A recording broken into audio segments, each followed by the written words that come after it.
বাংলাদেশ, ভারত, নেপাল ত্রিদেশীয় railway transit বাস্তবায়ন এবং চাঁপাইনবাবগঞ্জের রহনপুর রেল স্টেশনকে একটি পূর্ণাঙ্গ রেলবন্দর করার প্রধান বাধা হচ্ছে রেলের জমির অবৈধ দখল আর অবৈধ দখলদারিত্ব উচ্ছেদে রেল কর্তৃপক্ষের অভিযান বন্ধ রয়েছে 3 মাস ধরে।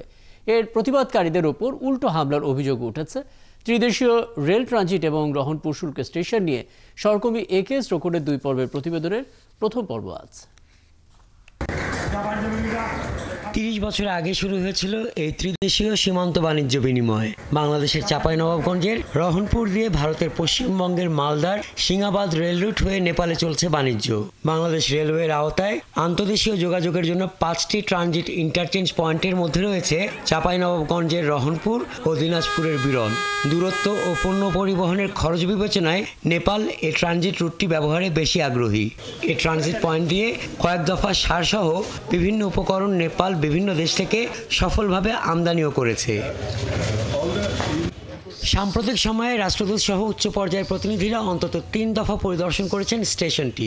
সর্বশেষ 12 ডিসেম্বর বাংলাদেশ ভারত নেপাল ট্রানজিট পয়েন্টের রহনপুর রেলওয়ের শেষ প্রান্ত শিবরামপুর পরিদর্শন করেছেন নেপাল দূতাবাসের ঢাকা মিশনের উপপ্রধান। We imported fertilizers using Bangladesh through this route. British আমল থেকে চালু থাকা আন্তদেশীয় ট্রানজিট পয়েন্টের অবৈধ স্থাপনাগুলো অপসারণ করে পূর্ণাঙ্গ রেলবন্দর স্থাপনের পথে প্রধান বাধা বিভিন্ন দলীয় প্রভাবশালী অবৈধ দখলদার।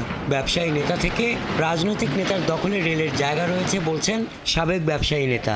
আর অভিযুক্তদের দাবি ব্যবসায়ীদের স্বার্থ রক্ষা করে যেন রেলের উন্নয়ন হয়। পার্কিংয়ের জন্য রহনপুরে বিশাল জায়গার প্রয়োজন আমি মনে করি নাই। রেল বন্দরের প্রয়োজনের কথা বলে সকল ব্যবসায়ীকে ঢালা উঠার চেষ্টা চালাচ্ছে। গত 26শে সেপ্টেম্বর থেকে বাধার মুখে বন্ধ রয়েছে রেলওয়ের ভূসম্পত্তি বিভাগের অবৈধ স্থাপনা উচ্ছেদ কার্যক্রম। প্রতিবাদ করতে গিয়ে হামলার কবলে পড়ার কথা বলছেন বৈষম্য বিরোধী ছাত্র সংগঠনের নেতারা। বৈষম্য দূরকরণের জন্য আমরা সেখানে কথা বলেছিলাম, যে কারণে আমাদের হামলার শিকার হতে হয়েছিল।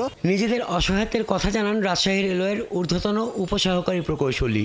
যদিও রেল কর্তৃপক্ষের উদাসীনতা ও রাজনৈতিক নেতাদের আন্তরিকতার অভাবে অবৈধ দখলদারিত্ব বজায় থাকছে বলছেন রহনপুর রেলবন্দর বাস্তবায়ন পরিষদের আহ্বায়ক। আর উচ্ছেদের বিষয় এড়িয়ে স্টেশন মাস্টার বলছেন রেল বন্দর স্থাপনে রেলের পর্যাপ্ত জায়গা রয়েছে।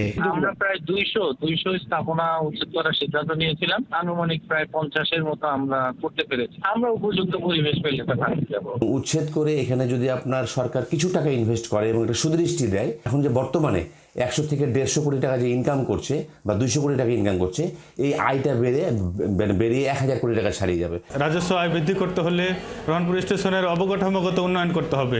রহনপুর রেলওয়ের 132.30 একর জমি অবৈধ দখলদারদের কবল থেকে দ্রুত উদ্ধার করে রেল বন্দরের কাজ সম্পন্নের দাবি করছেন সব শ্রেণীর মানুষ। হাসান আহমেদ, 71।